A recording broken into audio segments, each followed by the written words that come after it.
Hello and welcome back to the channel. As you can see here, start another Jersey Quest BGM mode, once again in NHL 10. So let's quickly introduce the team, which you can see is the Sharks, the player, and the jersey.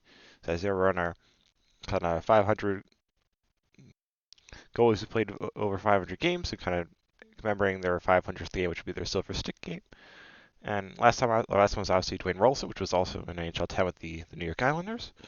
And if you kind of know Islanders history, you probably have a pretty solid guess as to who the player is this time, but we're continuing with the same theme. But let's go, I guess, to edit lines. Would probably be the easiest way to see what we're talking about. Oh, we're too far. But there we go. Yeah, so the Jersey Quest player is Evgeni Nabokov. So obviously he was the Shark for most of his career, and then kind of went back to the KHL for a season, and then came back to the NHL, and got cleaned on waivers by the Islanders, and ended up playing a couple seasons on Long Island. And so yeah, okay, Nabokov, kind of obviously called trophy win and stuff. Really good goaltender. It's cool that he played for the Islanders for a little bit, even though he initially didn't want to, because he sat out his first season that he got claimed on waivers. Because he's like, why would you do that? Because he wanted to play for a playoff contender, and then we claimed him off waivers, and we're terrible. So he's like, yeah, nah, that ain't happening. But it ended up kind of working out, I guess, for all parties involved, I'd say. But yeah, so Dana Nabokov, the player, Jersey Quest player, and the jersey is the Sharks away jersey, so it's like kind of the one that's got the one with the Frumbers on it and the more orange and stuff. And ironically, I guess you could say, he did play. So he did play his 500th game obviously here in the 09-010 season, and he played it against the New York Islanders on October 17th, 2009, and it was like a 4-1 Sharks win.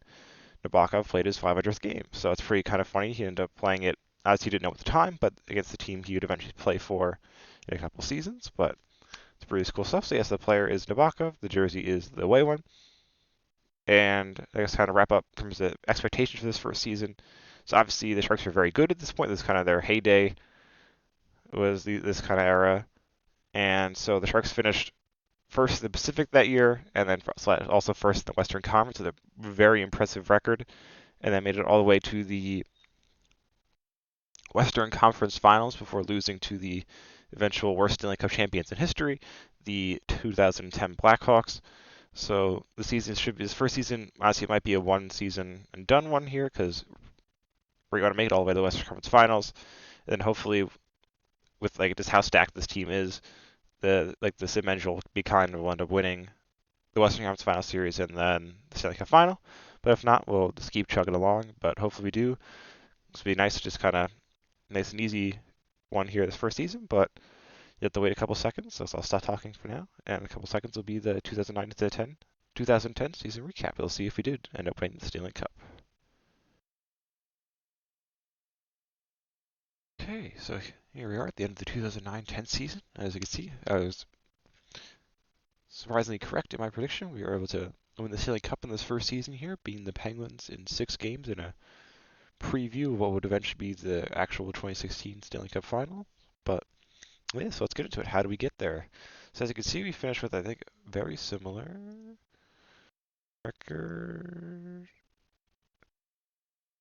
Pretty similar record to the Sharks actually did the year. It was, I guess, unsurprising because I do try to match it as closely as possible, but we did finish with 51 wins, 26 losses, and 5 points. So if we go into the team standings section, to see that was second in the NHL and first in the Western Conference with 107 points, which was less than the Sharks actually finished with that year because they had much more overtime losses, but we ended up finishing the same spot in terms of first in the Pacific, first in the West, so it worked out nicely for us. In terms of goals for per game was 3.46 and goals against was 2.39. So really strong offense, really good defense. And yeah, so really excellent regular season. In terms of leading score and all that kind of good stuff.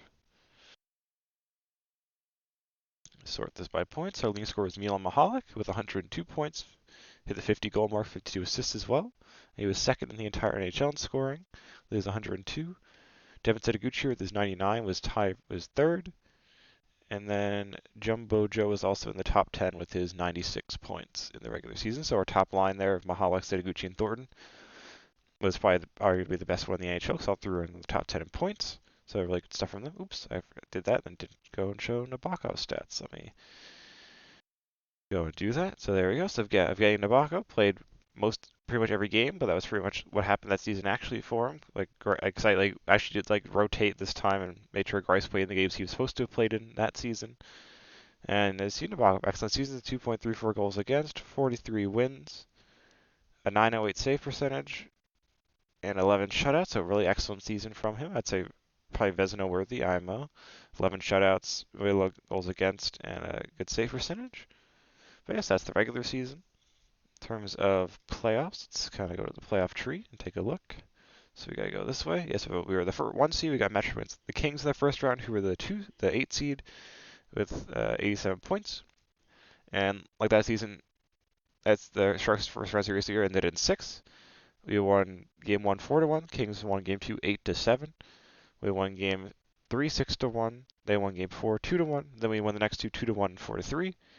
Round 2 against the Ducks ended in 4. I think the actual series that year was their second round series was against the Red Wings, ended in 5. This one ended in 4.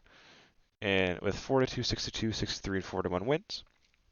Western Conference Finals, obviously, where the Sharks got swept by the Blackhawks that year, but we got matched up against the Vancouver Canucks, who were the 5 seed with 92 points. And as it was the Canucks, they kind of crumbled in the playoffs, and we won in 5.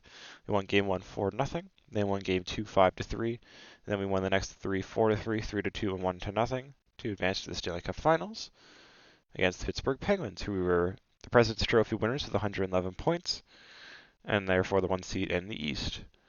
So we won the series in 6. So Pittsburgh opened the series with a 1-0 win in game 1. We then tied it up with a 5-2 win.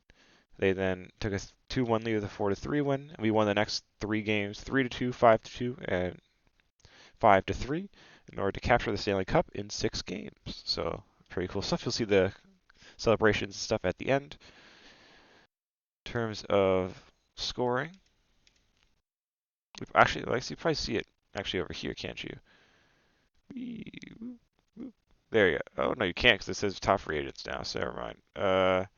Stats Central, Player Stats Playoff.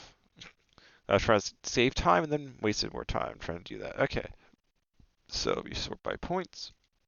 Our leading scorer was Jonathan Chichu, 11 goals, 16 assists for 27 points. So a really solid stuff for him again. And Mahalik as well with 8 goals, 17 assists, 25 points. Pretty solid stuff there. But Jumbo, interestingly, they had like a ton of points. But Jumbo Joe only had 14 points. So I guess the two of them were just passing it to each other, I suppose. I don't know, but they were able to kind of carry us pretty hard there with 27 points. In terms of Nabokov, I don't know why he's only has 15 wins, obviously, because we won 16 games and he played all of them. So I don't really know what that's about. But yeah, so you won all 16 games, 2.23 goals against, 927 save percentage, and 2 shutouts, which were both in the Canucks series, Game 1 and Game 5. So excellent playoffs from Nabokov. And then to wrap up here would be the awards. So obviously he won the Cup. President's Trophy, as I said, went to the Penguins, so there were 111 points. And that's who we faced in the Stanley Cup Final. Art Ross went to Thomas Vanek at the Sabres, who were the 3 seed in the East. He had 103 points in the regular season. The Hart went to Tim Thomas of the Bruins, who were the 4 seed in the East with 96 points, which is interesting. The Norris went to Marc-Edouard Vlasic. He finished with, he's all the way at the bottom. He played all 82 games. He had 7 goals, 41 assists for 48 points. Lady Bing went to Mahalik, who, as we saw, was second in the league in scoring with 102 points. Calder went to Andy Chiodo of the Blue Jackets. Conn Smythe went to Evgeni Nabokov, so his goalie stats there were pretty impressive, I'd say. 927 save percentage is pretty elite. So I guess that doesn't really surprise me, but I think it's also pretty much, it would have been him no matter what, because we won the Cup, but I'll take it. The Vezina went to Tim Thomas as well, which is interesting. But Nabokov won the Jennings with his 2.34 goals against average in the regular season, so really good stuff from him. Master went to Nick Foligno of the Ottawa Senators. Selke went to Claude Giroux. The Pearson went to Rick Nash, who who's tied with Devin Setoguchi for third, scoring with 99 points.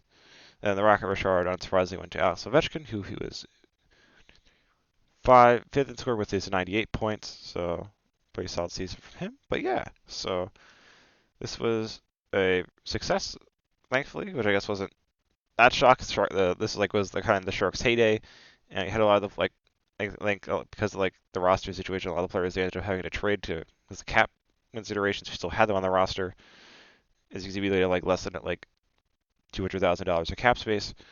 So we were able to kind of use all those players and go on and actually win the cup, which the Sharks are, as we know, were never able to do during their kind of 2010s heyday period. But yeah, so I'll take it. Winning the cup in one season. Really nice stuff there. So what's out next on the channel? Not 100% sure.